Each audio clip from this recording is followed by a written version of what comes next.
কোন জায়গায় ট্রেনে তো তুই ক্যারি ব্যাগ লিখে উঠবি তাই তো ক্যারি ব্যাগে হয় খুঁজে পাওয়া যায়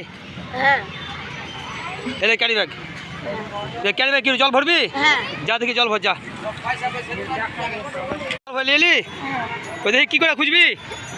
দেখি তো তোর নিনজা টেকনিক কেমন কই এখানে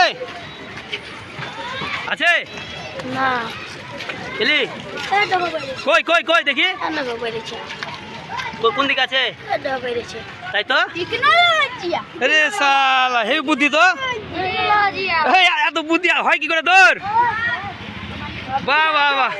তো দেখতে পেলেন এই ছোট ছেলেটি কিভাবে 10 টাকা হারিয়ে গেছিল ক্যারি ব্যাগের ভিতরে জল ভরে পরিষ্কার করে নোংরা থেকে খুঁজে পেলো এই ধরনের বুদ্ধির জন্য এদেরকে পুরস্কার দেওয়া হবে কিনে দেওয়া হবে চলো যাও সবাই ক্লাসে চলে যাও পরীক্ষা আরম্ভ হবে এখন বাহ বাহ বাহ দারুণ দারুণ